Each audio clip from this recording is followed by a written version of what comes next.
Hello and thanks so much for joining us on the news. My name is Ola Agbakeso. On the news, President Muhammadu Buhari challenges Nigerian armed forces on decisive action against terrorism and banditry. Ogun Assembly goes tough on implementation of 2020 state budget, monitors ministries and local government councils. Central Bank of Nigeria retains interest rates at 12.5%. Gunman attacks family of U.S. Federal Judge Esther Salas. Learn to wait. There is always time for everything. And coming up on the sports segment of the news later, organizers cancel 2020 Ballon d'Or due to COVID-19. This and many more when I return on the sports segment of the news. My name, Hakeem Akitunde. You're welcome. In consonance with Section 129 of the 1999 Constitution of the Federal Republic of Nigeria as amended, the Ogun State House of Assembly has commenced the monitoring of the year 2020 budget performance to the various ministries, departments and agencies, MDAs of government, as well as local government councils in the state. House of Assembly correspondent Kola Woliosho covered the visit to the Ministry of Information, agencies and parastatals under it.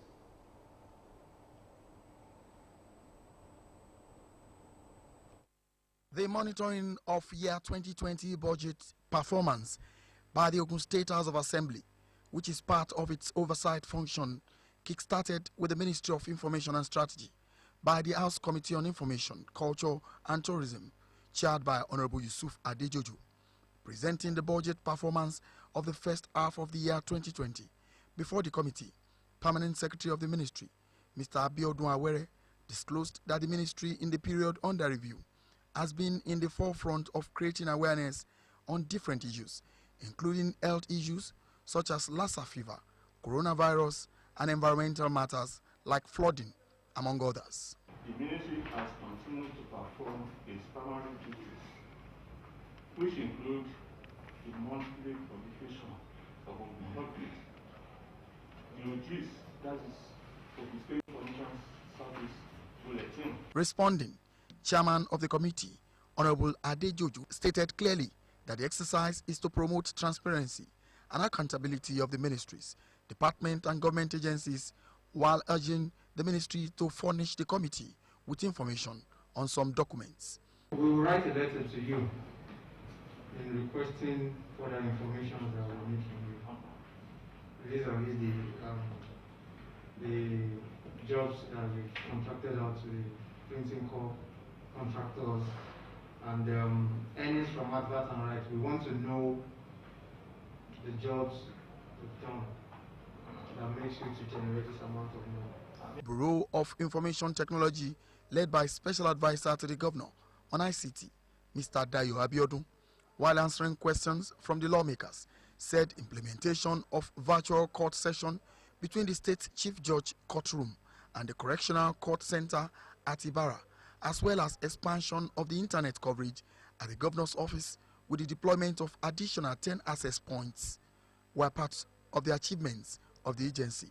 Commissioner for Culture and Tourism, Dr. Toyi Taiwo, informed the committee that the old Governor's office building at Okelewa, Abeokuta has just been handed over to the ministry with the intention to make the venue a museum. Our intention here is to make sure that we make it a museum and then also have it like a fun park whereby children can come there, people can come for relaxations like we have in the June 12th. So after the work of the day, you can come down there. The review of half of the year budget of the Ogun State Printing Corporation was presented by the Director of Administration and Supply, Mrs. Abike Akintunde, who informed the Committee of Innovation of New and Modern Technology to keep the agency competitive. Ogun State Signage and Advertisements Agency, consultant to the Governor on signage, Alhaji Odetokun, also mentioned that the agency is looking at having zonal and district offices to boost the agency internal generated revenue. Still on the oversight function of the Ogun State House of Assembly, the House Committee on Information, Culture and Tourism has met with the management of the Ogun State Television and Ogun State Broadcasting Corporation, Abeokuta, to defend their budget from January to June 2020. The management of the state media organizations were able to present the expenditure for half of the year under review, as well as challenges faced by the organizations. Elizabeth Esson gives details. State House of Assembly House Committee on Information, Culture and Tourism, Honorable Yusuf Adejojo, met with the managements of Ogun State Television, Ogtv, and the Ogun State Broadcasting Corporation, Abeokuta OGBC, to know how their budget allocation has been expended between January and June 2020. Defending the Ogtv budget allocation was the General Manager, Mr. Festus Kehinde, who confirmed that despite challenges, the organization has been able to make notable surplus as at June 2020. In the area of generation, we are giving a target of 500 million. As of today, we have generated 170 million, 899,931,000 naira, which is about 60% of what we expected to generate as such. In our own defense, the Assistant General Manager Program Services, Mrs. Toyin Shogbeson, says the corporation as of June 2020 is spending above budget allocated due to difficulties and challenges faced by it in terms of logistics and production. Amount spent during the fiscal year for each project is 247,000 naira that was released, and we have spent 247,000 naira as we speak on our capital project, meaning that we really don't have much under the capital project as at June of 2020. But that is not saying that even as we speak, we have not spent beyond that, because the month of July saw us having to go into some spending with the approval of the state government. Members of the House Committee took turn out to seek clarification to some issues on the reports presented by Ogtv and OGBC, which the management adequately responded to. Honorable Yusuf Adejojo, Chairman, House Committee on Information, Culture and Tourism, commends the media organizations but enjoins them to put more efforts at projecting the projects and programs of the present administration to the public. We agree with you. We all know that this administration, we are doing a lot at the moment, but the information are not getting to the people out there.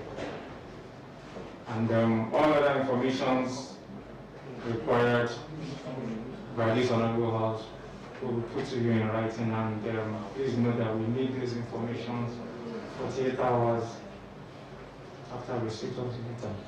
The oversight function of the House of Assembly to all ministries, agencies and parastatals is part of its legislative duties as stated in Section 128 and 129 of the Nigerian Constitution. Elizabeth Esson, Ogtv News.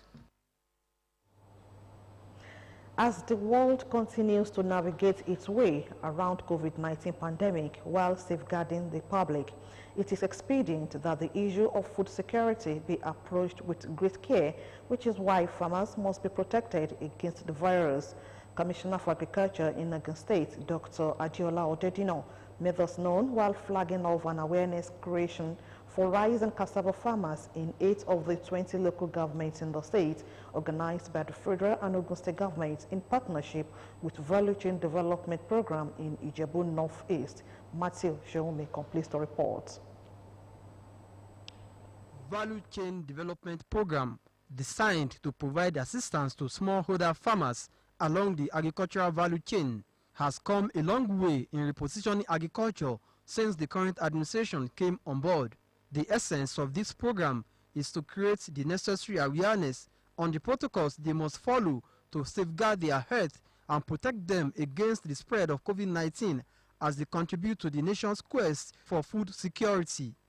Commissioner for Agriculture in Ogun State, Dr. Adiola Odedino, while flagging off the program, says the current administration understands the important role of farmers in ensuring food security and the overall well-being of the society, which is why it will continue to care for them. that our Delta state happened to be one of the first few states in Nigeria to authorize farming activities and to also give a documented advice on how to go about farming activities in such a way that farmers are protected against coronavirus. Value Chain Development Program Coordinator in the states, Mr. Samuel Adeogun, admonished farmers to ensure they follow all the COVID-19 prevention guidelines as a way of reciprocating the gesture of governments. Transition Committee Chairman of Ijebu North-East Local Government, Honorable Segun Odunola, praised the state government for prioritizing agriculture and food production. Minister of Agriculture delegation, led by the Commissioner and Chairman of Ijebu North-East Local Government, then proceeded for the inspection of one of the biggest rice mills in the state in the council area.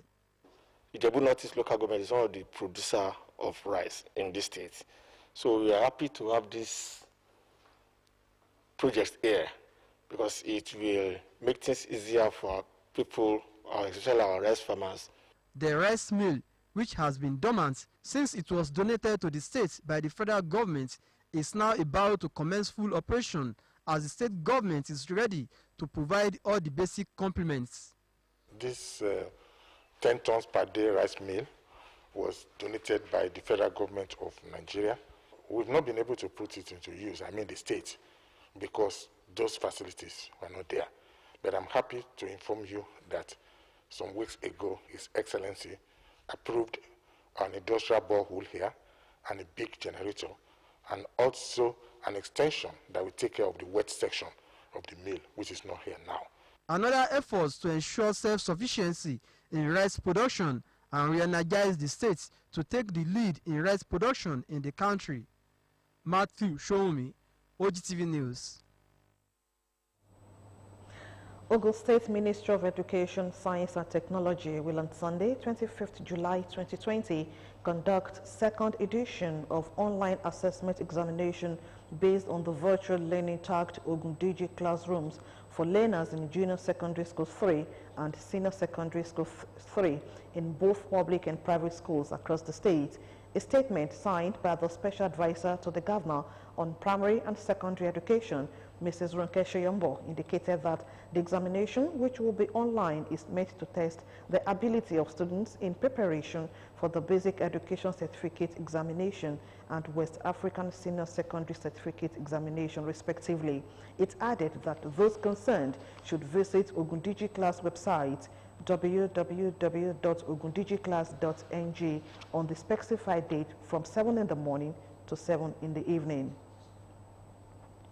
The Ebola virus was introduced into Nigeria on 20th July 2014, exactly 6 years ago, when an infected Liberian man arrived in Nigeria by air into Lagos, Africa's most populous city.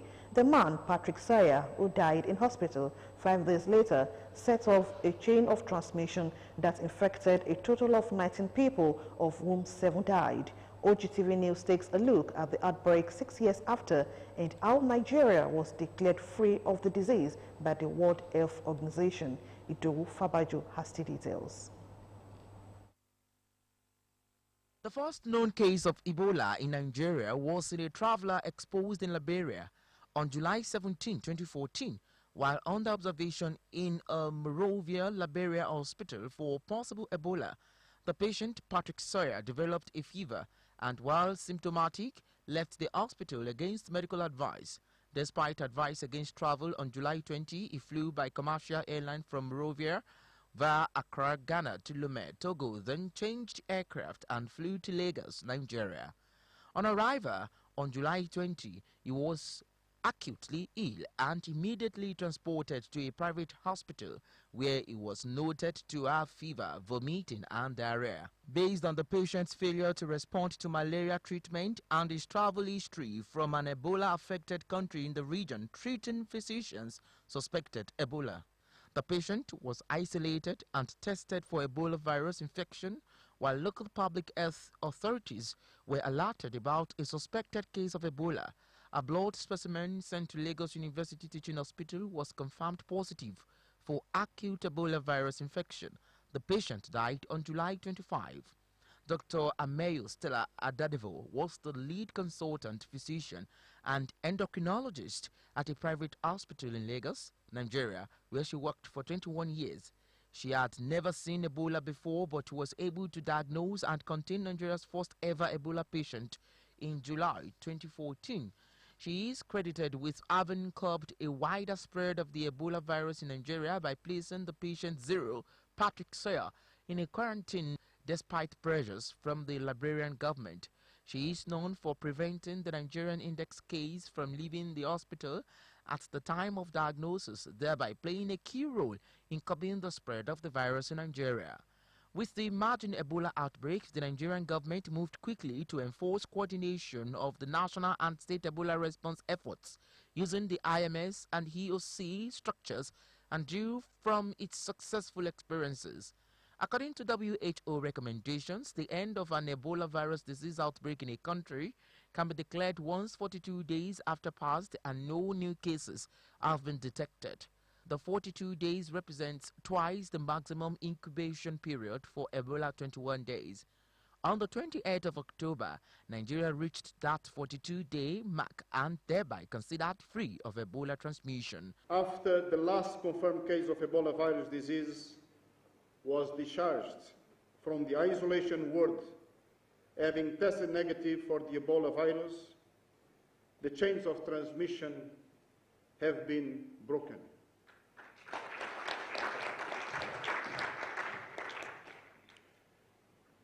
WHO officially declares that Nigeria is now free of Ebola virus transmission. This is a spectacular success story that shows to the world that Ebola can be contained.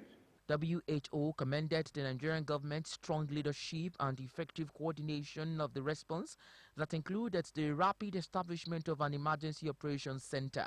Idowu Fabaju, Ogtv News. And still ahead in the news, JAMB directs schools to begin admission from August 21. More news and reports after the break.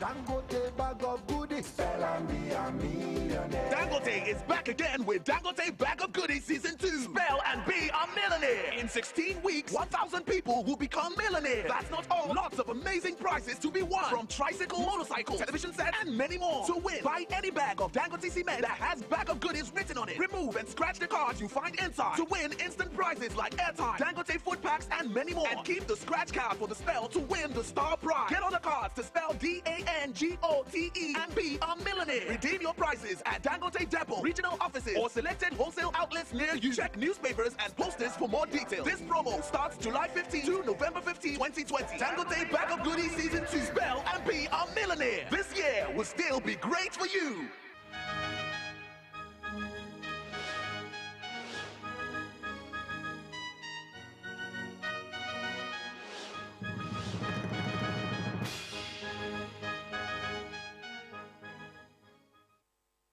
Glad to have you back. The news continues.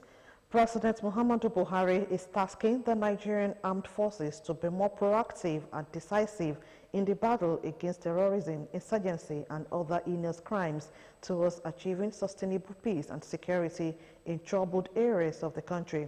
This was why engaging the Chief of Army Staff, Lieutenant General Tukur Buratai, on the challenges, achievements, and setbacks regarding the recent military operations by the Army in parts of the country.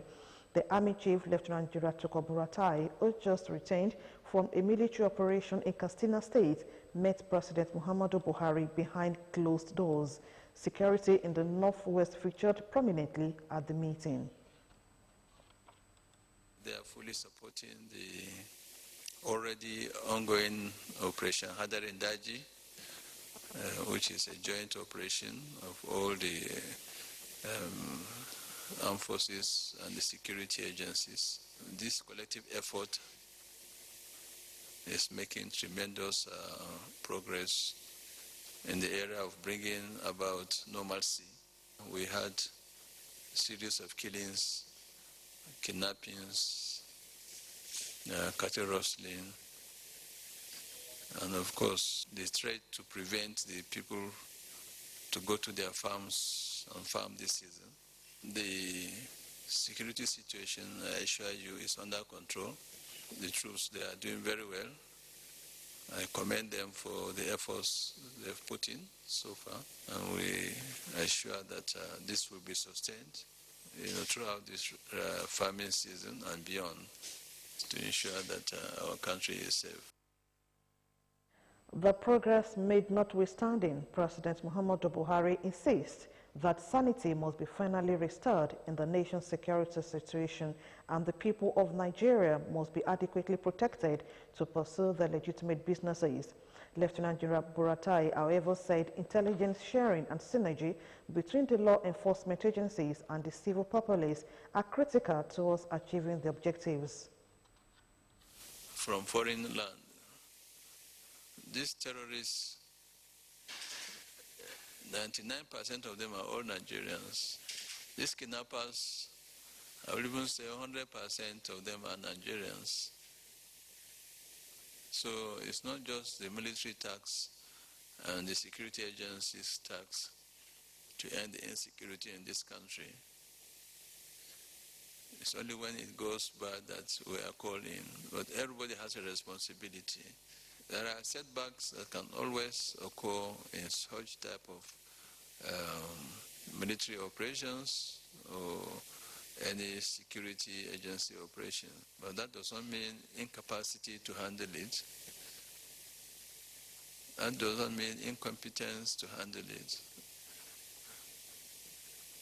As long as the efforts are there and they're visible, then the support of all and sundry will be. The Chief of Staff to the President, Professor Ibrahim Gambari, attended the meeting that lasted more than 1 hour. President Muhammadu Buhari is in control of his administration despite revelations of corruption. A senior special assistant on media and publicity, Malam Garba Shehu, said on Sunday. Shehu said the fact that the president did not cover up any of the alleged acts of graft showed the anti-graft war was on course. The presidential aide was responding to comments and an editorial criticizing the president over increasing allegations of corruption in his administration. The fact that these baseless and appalling mischievous attacks can freely be aired is itself evidence of the right to freedom of expression prevailing in the country today, he said. Shehu said while Nigerians were bound to hold divergent opinions on corruption in agencies such as the Economic and Financial Crimes Commission, EFCC, and the Niger Delta Development Commission, NDTC, many of the comments were disguised as objective criticisms but are merely speaking the language of the opposition. The people who run the country during their 16 years of corruption on an industrial scale. He added the government was the first to point out the obvious embarrassment that potential acts of wrongdoing by the EFCC leadership would cause the administration. The question to ask is, did they expect the president to draw the curtain over these suspected scandals, but not ordering audits and investigations, and for them to turn around to accuse him of a cover-up? To cover up and not other audits and investigations, as the president did, would amount to a historic betrayal of the mandate and the faith placed in him by Nigerians. President Buhari's integrity, uprightness, and probity are intact and well known. The senior special assistant to the president on media and publicity, Garuba Shehu, on Monday said the president has sent a get-well message to Saudi ruler and custodian of the two holy mosques, King Salman bin Abdulaziz, who has been hospitalized. She would disclose this in a statement titled, President Buhari prays for Saudi monarch King Salman's quick recovery and made and made available to journalists. King Salman is a true friend of Nigeria who has never failed to identify with the country at all times through important collaborations and cooperations. The Joint Admissions and Matriculation Board, JAMB, has directed all tertiary institutions to begin the conduct of the first and second choice admission from August 21, according to the news agency. According to reports, the board gave the directive in the 2020 admission guidelines released in Abuja by the board spokesperson, Dr. Fabian Benjamin. Dr. Fabian, in the guidelines, warned institutions against duplication of forms, adding that they should desist from selling forms for admissions into some listed programs. He urged institutions to advise candidates to apply for the programs through its office, saying that all admission exercise must be conducted on the Central Admission Processing System. All applications for admissions to first degree, national diploma, national innovation diploma, and the Nigeria Certificate in Education into full-time distance learning, part-time, outreach, sandwich, and others must be processed only through JAMB. Institutions that desire to place advertisement can do so by advising candidates who applied for the current Unified Tertiary Matriculation Examination to change their institution as the first choice, rather than requesting the candidates to purchase another application form or apply. This is to prevent the issue of double registration, which is a violation of the JAMB mandate, is said. The Joint Admissions and Matriculation Board, JAMB, has warned tertiary institutions against charging more than 2,000 naira for post-unified tertiary matriculation examination, UTME screening. It maintained that it was unlawful to make candidates directly or indirectly incur further expenses in the name of administrative and bank charges. The warning was contained in the organization's guidelines for the 2020 admission process released in Abuja. Any institution interested in conducting any form of screening could do so, but the gross charge for the screening should not exceed 2,000 naira only, it clarified. JAMB warned heads of institutions of higher learning in the country to ensure total compliance, adding sanctions will be applied to institutions that violate the rules. The board explained that all applications for admissions to the first degree, national diploma, national innovation diploma, and the Nigerian Certificate in Education, NCE, into full-time distance learning, part-time outreach, sandwich, and others must be processed through it only. Civil servants in Kaduna State resumed work on Monday after a 3-month lockdown imposed by the state government as a result of the COVID-19 pandemic. The main gate of the state secretariat, which had been shut following the closure of the complex since March 26, was reopened for activities. Most senior workers came to work in compliance with the gradual ease of lockdown by Governor Nasir El-Rufai. El-Rufai at last month approved a phased and gradual easing of lockdown measures with the reopening of places of worship, hotels, and some other private businesses. This development comes 2 days after a circular from the Office of the Head of Service directed senior civil servants to work from Mondays to Fridays, while it concerns civil servants within the ranks of permanent secretaries and chief executives of agencies and parastatals. Other officers on grade level 14 and above are expected to come to work 3 times in a week. Meanwhile, schools and markets remain shut, with others expected to resume in due course. The Minister of Niger Delta Affairs, Senator Godswill Akpabio, on Monday said most contracts from the Niger Delta Development Commission, NDDC, are awarded to National Assembly members. The minister made the comment as it was being grilled by members of the House of Representatives Committee on NDDC in a public hearing. The minister had been invited by lawmakers on Friday to defend his action as Minister of Niger Delta Affairs and shed light on financial misappropriation with the NDDC. Akpabio's comments surfaced as he was responding to a question about NDDC expenditure amid a forensic audit. The acting managing director and CEO of the Niger Delta Development Commission, Professor Kemebra Kumo Daniel Pandey on Monday fainted before the House of Representatives Committee. The development led to a drama at the venue of the committee as people tried to revive him. Professor Pandey was being questioned over 536 million naira paid to a group associate in Niger Delta region. He was quickly taken out of the hearing to the hospital. The Speaker of the House of Representatives, Femi Gbajabiamila, has disclosed that the acting chairman of the Niger Delta Development Commission, Kemebra Kumo Pandey, who slumped during the ongoing investigative hearing, will not appear before the committee again. The Speaker disclosed this at the resumption of the session following the adjournment due to the collapse of Mr. Pandey. He noted that the committee will adopt the written response of the MD. Gbajabiamila was responding to questions after the NDDC bus collapsed and rushed out for medical attention. There will be no need for the MD of NDDC to appear anymore since he has submitted a written response.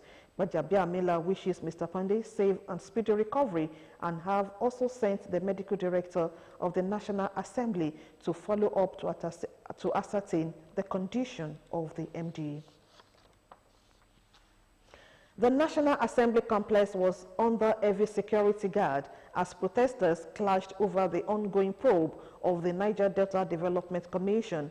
Both the Senate and the House of Representatives are investigating the alleged illegal spending and mismanagement by the Interim Management Committee of the NDDC under the supervision of the Minister of Niger Delta Affairs, Godswill Akpabio. While the group supporting the National Assembly probe is Emerging Leaders Forum of Nigeria, the group backing the NDDC and Akpabio against the probe is Niger Delta Development Initiative. Security operatives had to separate the two groups before face-off degenerated further. The Chairman, House Committee on Niger Delta Development Commission, NDDC, Honorable Olubumi Tunjiojo, on Monday finally stepped aside from presiding over the ongoing investigation into the 81.5 billion naira contract scandal leveled against the NDDC management. Honorable Tunji Ojo's decision was to pave way for some of the stakeholders invited to testify before the committee, including the acting NDDC Managing Director, Professor Pandey, Kemebra Kumo, and Director Project, Dr. Cairo Ojubo. To this end, the Deputy Chairman of NDDC Committee, Honorable Famos Eyitomi, took over as the Chairman of the Commission investigating the NDDC. According to the report, Professor Kemebra Kumo and Dr. Cairo benefited from the scholarship awards instituted by the Commission. In his brief remarks, Honorable Tunji Ojo, who denied all the allegations leveled against him on the pages of the newspapers by the acting managing director, challenged him to report him to relevant anti-corruption agencies for prosecution. The special advisor to the President on Anti-Corruption, Abiodun Aikomo, says the Attorney General of the Federation, Abubakar Malami San, has the power to stop any corruption case without recourse or explanation to President Muhammadu Buhari. Aikomo, who works in the office of the AGF, said this while responding to allegations that Malami had not been cooperating with the anti-corruption agencies. The chairman of the Presidential Advisory Committee Against Corruption, Professor Isse Sagi San, had accused Malami of frustrating the war against corruption. In his response, Aikomo said, with due respect to Professor Sagi, the constitutional powers to stop prosecution has been given to the Attorney General. The Attorney General does not owe anyone any explanation, not even the President, and the Supreme Court has ruled on this several times. On why the Attorney General had discontinued many corruption cases in court, Aikomo said there were many things that were usually considered before cases are allowed to go forward. However, Mr. Tosin Ojaomo, who is the lawyer to the suspended acting chairman of the Economic and Financial Crimes Commission, Ibrahim Magu, said the AGF ought to exercise its power in the interest of the public. Ojaomo said Malami had failed to prosecute cases that he had taken over from the disbanded Special Investigation Panel for the recovery of the public property. Inspector General of Police IGP Mohammed Adamu on Monday said 41,863 officers and men across various ranks have been promoted since January 2019 when he took office. Adamu, who disclosed this at the decoration ceremony of newly promoted senior police officers at the force headquarters in Abuja, said the promotions were guided by the principles of seniority and merit, which was reflective of the record of discipline and invaluable experience. Adamu said the capacity of the human assets of any organization, particularly at the strategic management level, is fundamental to the attainment of the goals and mandates of such institution. He said no organization can advance beyond the competence and dedication of its strategic leaders, and neither can any organization goals and plans be attained without a crop of highly committed personnel to drive the implementation process. Adamu said this position is even more critical for a law enforcement agency that is strategic to internal security as the Nigeria Police Force. Adamu said the importance of this is that any organization that does not or delays in recognizing the potentials of its personnel and rewarding them by promoting those eligible as and when due stands the risk of retaining crops of highly demotivated officers who would not be optimally dedicated to the standards and goals of the institution. He urged the promoted officers to support the Nigerian police in the attainment of its mandate, be civil to the citizens, and be guided by the need to respect extant laws. Sultan of Sokoto Mohammed Sa'ad Abubakar has urged Muslims across the country to look out for the new moon of Zulhijjah 1441 AH from Tuesday, which is equivalent to 29th day of Zulhijjah 1441 AH. The new moon of Zulhijjah 1441 will signify the Eid al-Kabir Salah festivity after observance of the Mount Arafat religious rites. Chairman, Advisory Committee on Religious Affairs, Professor Sambo Wale Junaidu, in a statement on Monday, called on Muslims to report the sighting of the new moon to the nearest district or village head for onward communication to the Sultan. Muslims are therefore requested to start looking for it for the new moon of Zulhijjah 1441 AH on Tuesday and report its sighting to the nearest district or village head for onward communication to His Eminence Mohammed Sa'ad Abubakar, the Sultan of Sokoto, the statement said.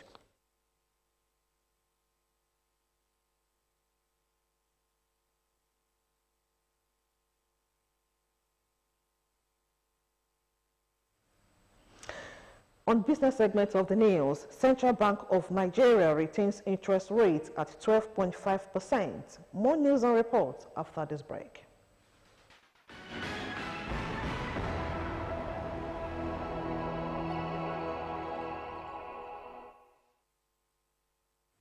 Thanks so much for joining us on the business segment of the news. The Monetary Policy Committee of the Central Bank of Nigeria has retained the monetary policy rate at 12.5%. Governor of the Central Bank, Mr. Godwin Emefiele, announced this at the end of the monetary policy meeting on Monday.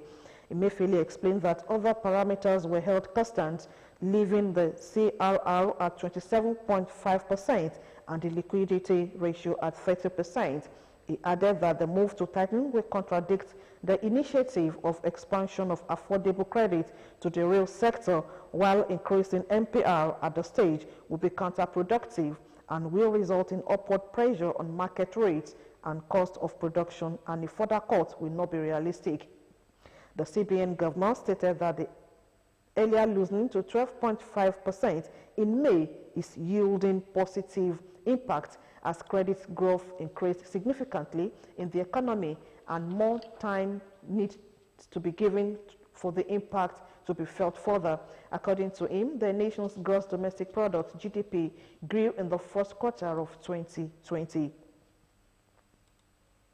New investments dropped by 57% to 5.06% billion in the first half of the year, a third of what was recorded within the corresponding period of 2019. Executive Secretary and Chief Executive Officer, Nigerian Investment Promotion Commission, Yewande Sadiko, said coronavirus pandemic has affected the country's strategy for soliciting foreign investment and renewed focus on investors to stimulate local businesses. He spoke against the background of the UNCAD's forecast, which estimates that foreign direct investment flows will decrease by 30 to 40% between 2020 and 2021. She noted that the biggest investment for new entrants from the half year were recorded from Kaduna, Nasarawa, and Ekiti states. Bank loans to the different levels of government and the national economy have continued to grow steadily as the banking sector moves to put its non-performing loans under control. The total loans taken by the federal, state and local government from banks rose to 954.27 billion naira as of the end of March. According to the report by the Central Bank of Nigeria, federal government borrowed 93.56 billion naira, while the states and local governments borrowed 860.7 billion naira in the period under review. Total loans by the banking sector to the entire economy stood at 17.5 trillion naira as of March. The Security and Exchange Commission has promised to streamline processes involved in getting back investments in the market to boost investors' confidence. Mr. Lamido Yuguda, the Director General of the Commission, gave the assurance in a statement by Mrs. Bello, the head corporate communication of SEC in Abuja. Yuguda said that some investors in the market had left their monies due to the Herculean procedures involved in getting them back. He said there was therefore the need to ensure that people benefited from their investments without difficulties. The DG pledged that determination of the management of the Commission towards hacking the capital market and make it more accessible to Nigerians to attract more investors. The Minister of Mines and Steel Development, Mr. Olamilekun Adegbite, says the federal government will soon ban the importation of barite to help the country save foreign exchange for other useful purposes. Adegbite, who said that about $300 million was spent annually to import barite from Morocco. Barite is a mineral consisting of barium sulfate, typically occurring as colorless prismatic crystals or thin white flakes used in the oil industry and also part of drilling mud mixture. The minister said a consultant had been engaged by the ministry to work out modalities for sourcing barite locally so as to end its importation into the country. And that was the business segment of the news. On foreign news, gunman attacks family of U.S. Federal Judge Esther Salas. Join us for more on the foreign segment of the news.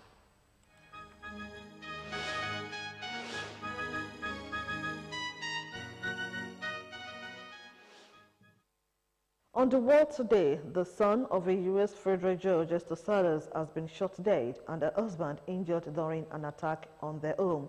Also, Portland mayor demands federal troops leave the city amid ongoing protests. Let's now join Olayinka Shedunke for details.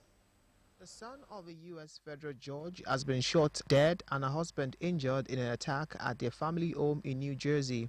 Investigators said the judge, Esther Salas, was unarmed. According to reports, the attacker was dressed as a FedEx delivery driver and is still at large. The motive for the attack is unclear. A local mayor and family friend said Judge Salas had received threats in the past. The FBI says it is investigating and has appealed for more information. The mayor of Portland in Oregon has renewed his call for federal troops to leave the U.S. city, accusing them of abusive tactics against protesters. There have been nightly protests against police brutality in the city since the killing of African-American George Floyd in Minneapolis in May. The federal government has said it is trying to restore order in Portland. EU talks aimed at reaching an agreement on a huge post-coronavirus recovery fund have stretched into a fourth day. The main division is between countries hit hardest by the virus, such as Italy and Spain, and some EU members seeking to limit the size of the fund and stricter controls on its use. They argued that the proposed £680 billion package is too large and should be repayable loans rather than grants. The talks are reported to have been testy, with tempers flaring at times. In the early hours of Monday, French President Emmanuel Macron reportedly banged his hand on the table and threatened to walk out of the discussions.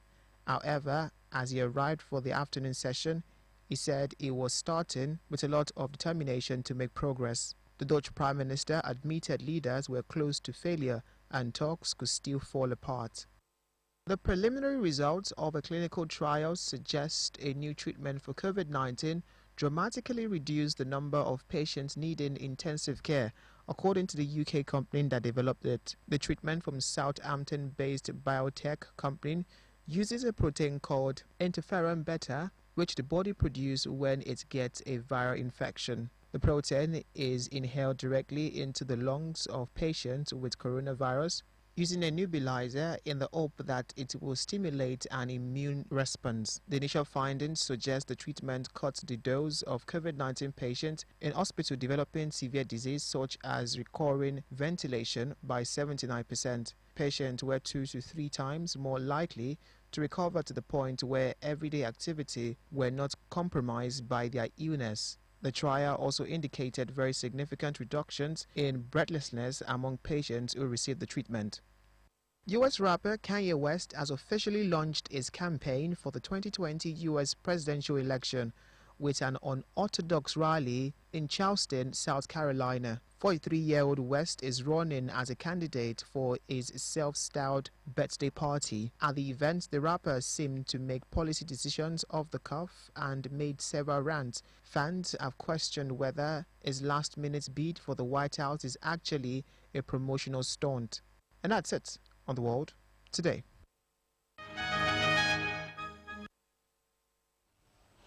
Up next is latest sports news with Akim Aketunde. Stay tuned.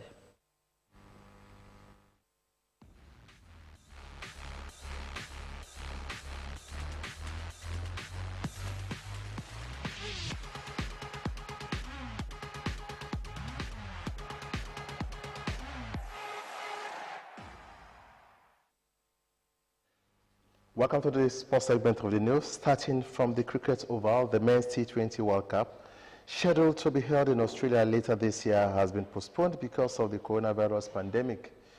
The tournament was due to take place between 18 October and 15 November. An edition will be held in October and November 2021, another in 2022. It has not been announced whether the 2021 tournament will be held in India as planned, and the 2022 competition in Australia, or the Australian edition will be moved to 2021 and India to 2022. The ICC also announced that the 2023 50-over Men's World Cup in India will move from February and March to October and November. And from combat sports, Ultimate Fighting Championship welterweight champion Kamaru Usman of Nigeria has been handed a 6-month medical suspension after he broke the nose of George Masvidal in his last defense. Masvidal was also suspended for 30 days due to a forehead laceration in his defeat. Usman, who is expected to face Gilbert Burns in his next bout, said he would prefer to face George St. Pierre, the 7th-ranked pound-for-pound UFC fighter,